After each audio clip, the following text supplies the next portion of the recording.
रज़ाक अल्लाह है, एक एक दाने को पैदा करने वाला खुदा है। कभी सोच अपने बारे में गौर कर, तू क्या था, तेरी औकात क्या थी, तू तो कुछ भी नहीं था। उसने एक कतरे से तुझे क्या से क्या बना दिया। खुदा की कसम कभी झांक के तो देख गिरेबान के अंदर अपने मुजस्समे में।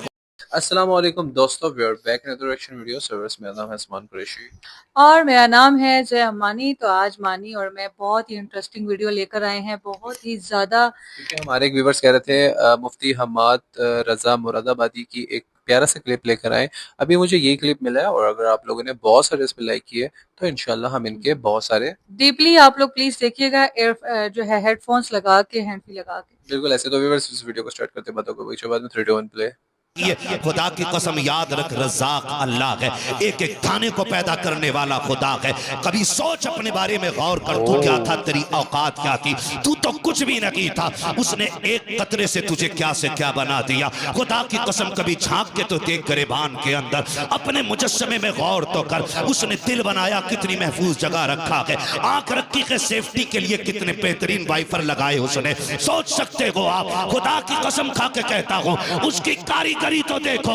हाथ जहां से टूट जाए, बड़े से बड़ा डॉक्टर दोबारा वैसा नहीं जोड़ सकता जैसा मेरा खुदा बना सकता है। इसलिए कि कायनात को पैदा करने वाला मेरा खुदा है। जब तेरे खेत के अंदर दाना उगा था तब तू कहता खुदा का शुक्र है। पूरा पौधा बना था, तू कहता खुदा का शुक्र है। बाल लंबी आई, कहता खुदा का शुक्र है। फसल कट के आ गई, उस ज़कात निकाल के दे देता। मैं कसम खा के कहता हूँ, अल्लाह तो ये कहता है, तुम ज़कात तो तुम्हारे माल की जिम्मेदारी मेरी है, हिफाजत मैं करूंगा। आग कभी ना लगती, तबाही कभी ना आती, सैलाब नहीं आते। हमने ज़कात देना बंद की, इसलिए सैलाबों ने बर्बाद किया। हमने हक देना बंद किया गरीबों का, चोरी हो गए सारे माल। बदलो अपने रवैये, सब कुछ खुदा का समझो। जो उसका हक है उसे दे दो, जो तुम्हारा है वो तुम ले लो। खुदा की कसम, न तुम मारे जाओगे न गरीब बेटियां मारी जाएंगी।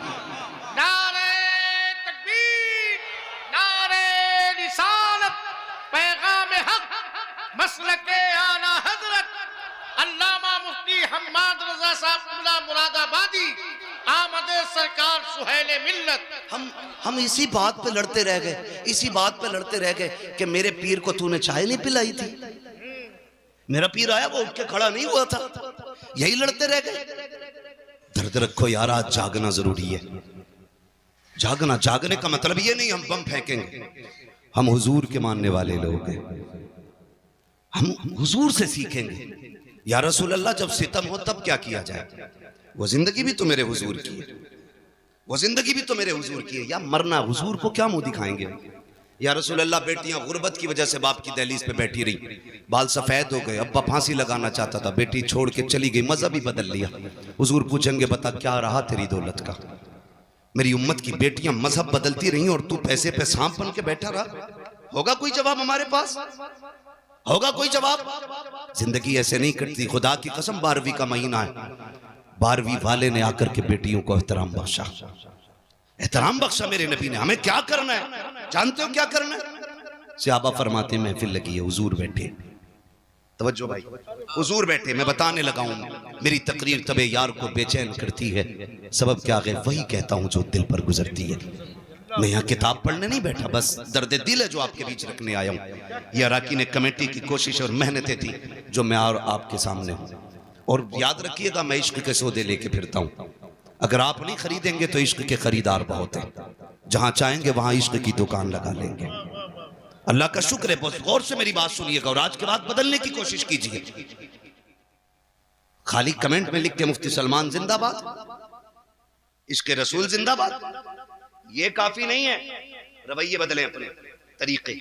आज का दौर कैसा है, हम लड़ते रह गए अपने अपने लिए, अपने अपने लिए, और बेटियां दीन छोड़ गई। तकलीफ होती है, 10 लाख से ज्यादा बेटियां गैर मुस्लिम हो चुकी हैं। 10 लाख से ज्यादा गैर मुस्लिम हो गई बेटियां। कहिए की वजह जब इंटरव्यू वालों ने पूछी ना, तो कहिए कि ये निकली कि कोई हमसे निकाह ही नहीं कर रहा था, इसलिए हमने मजहब बदल लिया। हर किसी को 10 लाख चाहिए थे, किसी को 5 लाख चाहिए थे। बेटा है तेरा, बकरा नहीं है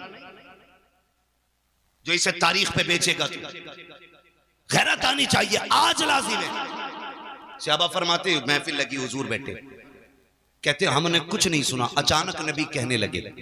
आका फरमाते मैं हाजिर हूं। कहते हैं थोड़ी देर चुप हुए, फिर फरमाया हुजूर ने मैं हाजिर हूं।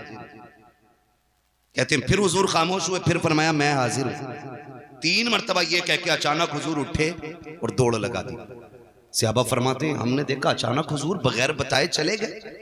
हमें चूंकि डर रहता था, मुस्तफा के दुश्मन बहुत है, लेकिन आशिक थे, कहने लगे हम पीछे पीछे दौड़े। हुजूर इतनी तेज गए कि हमारी नजरों से ओझल हो गए। कहते हैं सहाबा लेकिन फिर भी जिधर जिधर से खुशबू आ रही थी हम उधर मुड़ते जा रहे थे। खुशबू सूंघते सूंघते वहां पहुंचे जहां मेरा नबी मौजूद था। कहते हैं हुजूर गए और एक दरवाजा था पुराना, उस पे आके करीम खड़े हैं। जरा सुने, आज सगी बहन दरवाजे पे आती है ना तो भाई का कलेजा पानी पानी होता है। आ गई लेने के लिए, सगी बहन को चाय पिलाने तैयार नहीं होते हम। यूं तो सैयद भी हो, मिर्जा भी हो, अफगान भी हो, तुम सभी कुछ हो, बताओ कि मुसलमान भी हो।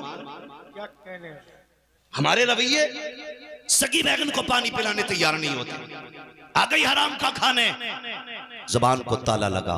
बेटियां बहनें जब दरवाजे पे आती हैं ना, वो तुम्हारा लेके नहीं जाती हैं बल्कि तुम्हें और दे के जाया करती हैं। मेरे नबी को देखो खड़े दरवाजे पे। कौन? बेटी अभी तूने कहा ना काश मेरा बाप होता, चल मुझे वही समझ, दरवाजा खोल दे। उसने कहा मेरा बाप इतना अच्छा तो नहीं जो आ जाता। कहा फिर तूने ये भी तो कहा था ना काश मेरा भाई होता। महबूब फरमाते हैं चल वही समझ के खोल दे। उसने कहा मेरा भाई होता तो मैं यहां ना होता। आका फरमाते हैं तीसरी बार तूने ये भी तो कहा था ना काश कोई मेरा हमदर्द होता। फरमाते हैं फिर मुझे हमदर्द समझ के दरवाजा खोल। बच्ची कहने लगी फिर आ जाइए अंदर।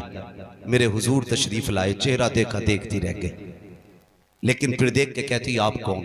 हुजूर फरमाते हैं ये न पूछ मैं कौन, ये बता बेटी तूने आवाज क्यों दी थी, रोई क्यों?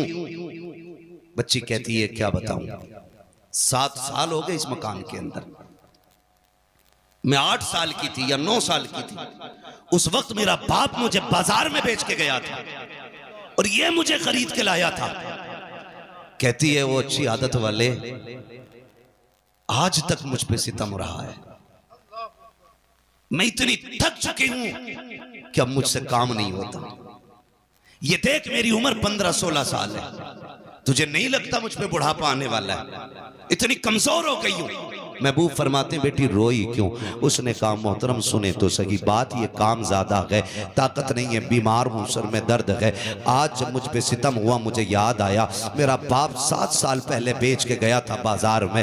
काश मेरे बाप ने मुझे बेचा ना होता, और अगर बेचा था तो आज देख लेता, मेरी हालत देखता तो यहाँ रहने न देता। जब उसने अपना हाल दिल बताया है, नबुव्वत वाली आंखों से आंसू बरसने लग जाते हैं। खुदा की कसम 2 मिनट अखबार पढ़ के हम थोड़ी देर टेंशन करके नजरअंदाज कर देते हैं। मेरे नबी का किरदार देखो, जब बच्ची ने रोना शुरू किया है, आका करीम सल्लल्लाहु तआला अलैहि वसल्लम फरमाते बेटी मालिक कौन है? कहा एक यहूदी मेरा मालिक है। कहा कहाँ रहता है? कहा आप क्या करोगे पूछ के? मेरे नबी फरमाते हैं बेटी मैं तुझे आजाद कराने आया हूँ। इतना सुना बच्ची कहती है यहाँ कौन किसके दर्द बांटता है, कौन किसके दुख बांटा करता है? मेरे नबी ने कहा था बेटी मैं आया हूँ। सहाबा से कहते हैं सामान इकट्ठा किया जाए। सारे सामान की गठरी बांधी गई। कान खोल के सुनना प्यारे, अंदाज़े बयां मेरा बहुत शौक नहीं है, शायद के उतर जाए तेरे दिल में मेरी बात। जब सारी गठरी बांधी गई, आका करीम ने बेटी का हाथ पकड़ा गए, लेकर के चले गए। सहाबी गठरी लेके जा रहे हैं। आका कहते हैं ये गठरी किसकी है? आका इस बच्ची का सामान है। मेरे नबी कहते हैं लाओ ये सामान हमें दे दो। क्या करोगे? आका कहते मैं अपने हाथ में लेके चलूंगा, सरकार गुलाम हाजिर है, हम लेके चलेंगे। तब मेरे नबी ने कहा था ये मेरी बेटी का बोझ है, मुझे उठाने दो, ताकि कयामत तक कल किसी बाप को अगर बेटी का बोझ उठाना पड़े उसे गैरत नहीं आनी चाहिए, नबी की सुन्नत समझ के बेटी का बोझ उठाने लग जाए। जिंदाबाद जिंदाबाद। ये मेरे नबी का किरदार रहा।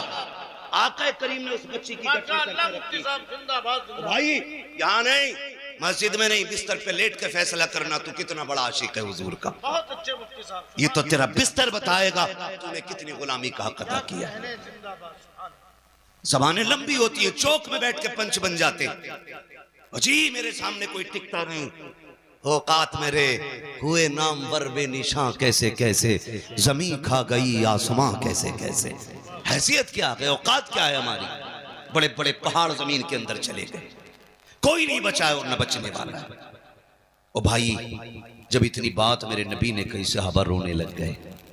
लाओ ये गठरी मेरी बेटी की है, मैंने इसे बेटी कहा है, लाओ मुझे दो, ताकि कयामत तक कोई बाप बेटी का बोझ उठा के चले, उसे गैरत नहीं लगनी चाहिए। वो फख्र से कहे बेटियों का बोझ उठाना ये गैरत की बात नहीं, मदीने वाले की सुन्नत का तरीका है। हुजूर ने गठरी ले लेके चले, बच्ची साथ जा रही। पहली बार किसी ने बेटी कह के आवाज दी थी। बच्ची गई, बस्ती से बाहर निकल गए। बस्ती के बाहर एक बड़ा मकान था। बच्ची ने कहा वो जो मकान है ना, वो मेरे मालिक का मकान है। तो जो है सारे लोगों की, वो मेरे मालिक का मकान है। बच्ची ने ये कहा और हुजूर ने देखा उधर, बहुत दूर था। मेरे हुजूर की शान ये थी, अगर हजारों के मजमे में भी होते, किसी का चेहरा साफ नजर आए ना आए, मेरे हुजूर का चेहरा साफ नजर आया करता था। उसने देखा ये कौन है, ये चंद लोगों के बीच में कतई साफ चेहरा। वो नीचे उतर आया, दरवाजे पे दस्तक हुई। कौन? मेरे नबी ने फरमाया अना मुहम्मदुर रसूलुल्लाह। जैसी उसने कहा नहीं खोलना दरवाजा। क्यों? कहा मुझे तुम्हारा दीन कबूल नहीं करना। मेरे नबी ने फरमाया गरज और है, किसी और वजह से आया हूं, दरवाजा खोल, एक सौदा करना है।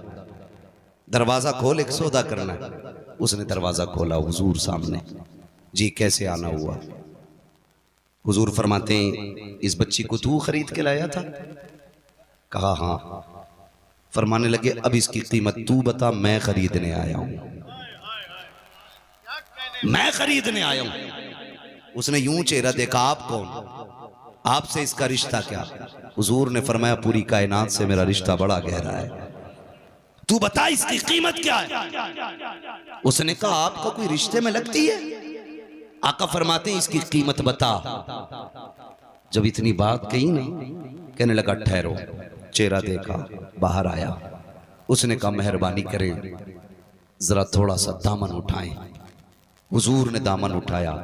उसने एक पुरानी किताब ले रखी थी, वर्क पलटा, सीना देखा, वर्क पलटा, दामन छोड़ दे, का जरा घूम जाइए। चारों तरफ से हुजूर को देखा, निशानियां मिलाई। उसके बाद कहने लगे आपका नाम? मेरे नबी ने फरमाया मोहम्मद इब्ने अब्दुल्ला।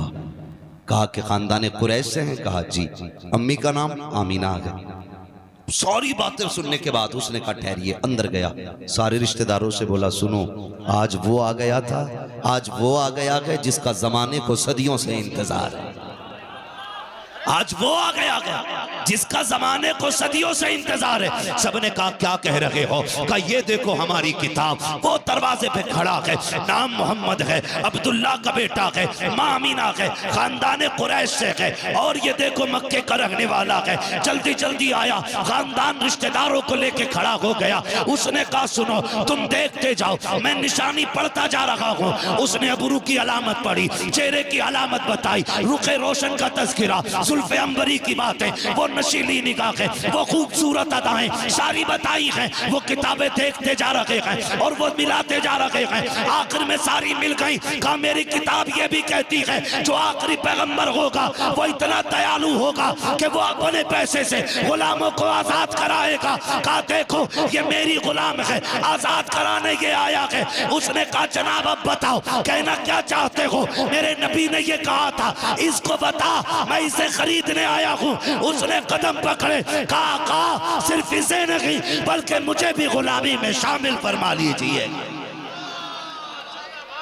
अल्लाह अकबर।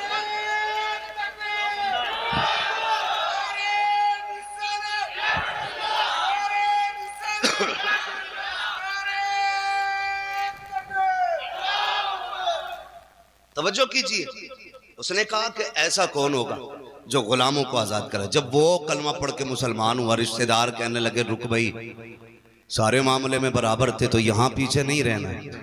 अगर तूने हुजूर का दामन थामा है तो फिर हमें भी हुजूर का दामन थामना है, हमें भी हुजूर का दामन थामना। मैं आपसे सिर्फ इतना कहूं, बेटियों को बचाने का काम मेरे नबी ने किया। बोलो किया कि नहीं? जोर से बोलो। मैं किसी के पीर की तरफदारी में नहीं, मदीने वाले की तरफदारी में बात कर रहा हूं।